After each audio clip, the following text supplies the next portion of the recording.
So today we're going to take a look at a feature of the Facebook Ads Manager that I feel is very underrated and underutilized. And that feature is the location geo-targeting. There's a belief in many B2B marketing circles that location targeting is just for a local service-based business. So it makes sense for a restaurant or a retailer, but not so much for a B2B software organization. I actually think that's a huge missed opportunity.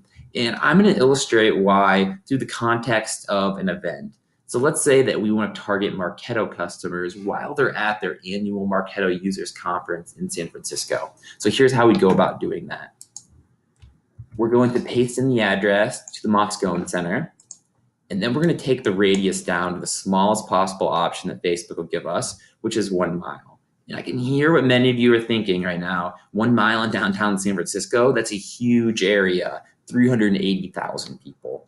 But we can't look at any one option in Facebook in a silo. We have to layer on all of the data options and all of the filtering options that Facebook makes accessible to marketers in order to get our list down to as targeted as possible. So let's look at a few examples and how we can take this 380,000 people that have recently been in our radius down to a group that we can feel pretty confident would be heavily Marketo Annual Users Conference attendees.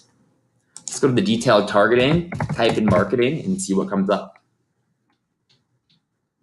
We'll take the job title of marketing director, and then let's add an interest. Let's add Marketo as an interest. So just like that, we've gotten our potential reach down to 2,000 people. And in the downtown San Francisco area, that's probably about right. And then we're going to keep the targeting very basic, but you could go in and add a lot more job titles here. You could exclude by certain criteria to really get this narrowed down further. But I think just these two filters really illustrate the point and how you can get geo-targeting to work for you in this context. The worst case scenario with what we have built right here is we might get some marketing directors that are maybe HubSpot customers. And for most people, I think that's an acceptable extra demographic to have in your targeted audience. So now that we have this campaign set up, the real question is, what can we do with this? Why should you care? How is this useful? I mean, people aren't going to be walking around at trade shows, downloading white papers and watching webinar recordings, right? So here's where I think this can be very useful. It's all about connecting the digital world with the physical world. You've made a huge investment into this trade show or event between your time and planning it, your money into your booth and the shipping it there, taking 6 sales reps off the phones to work the show. And the reality is there's frequently hundreds of booths and people are spread very thin on where they actually go and who they actually speak to.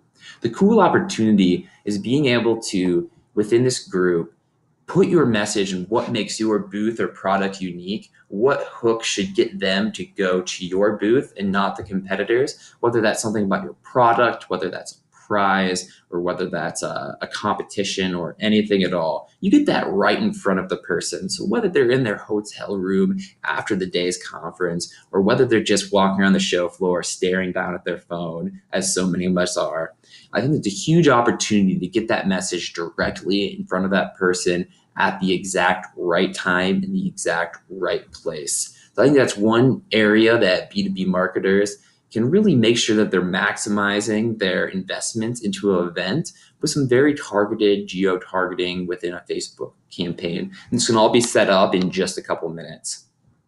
The other benefit that I think is frequently overlooked is so Facebook has something called a view through conversion. And if you have conversion tracking set up across your website, across your search engine marketing pages, across your, say, email thank you pages, all of a sudden, if you've served an ad to everybody that's at your conference, and if they've seen it, and if you set your bids a little bit higher than the suggested, there's a pretty good chance they're going to do that.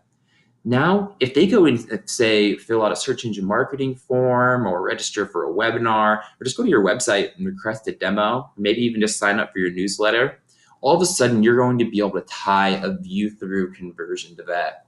It's just another area that I think that we can connect what happened in the physical world, the event, with the digital world. And to be honest, that's typically what gets valued in Salesforce. As any sales leader is going to tell you, if it's not in Salesforce, it didn't happen. And it's typically much easier to connect, say, a search engine marketing form fill out to an opportunity than it is this somebody who's at a trade show. I mean, do we know they actually stopped by our booth? If we didn't scan them in, do we know that, okay, they were at the trade show, but did we land that interest or opportunity or customer because of the trade show, or is that just a coincidence?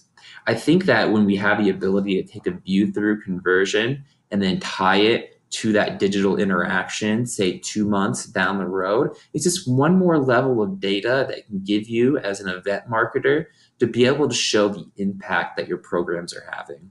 So those are just a couple of my ideas on how location targeting can be a benefit for B2B marketers. I'd love to hear what you guys are doing with this as well.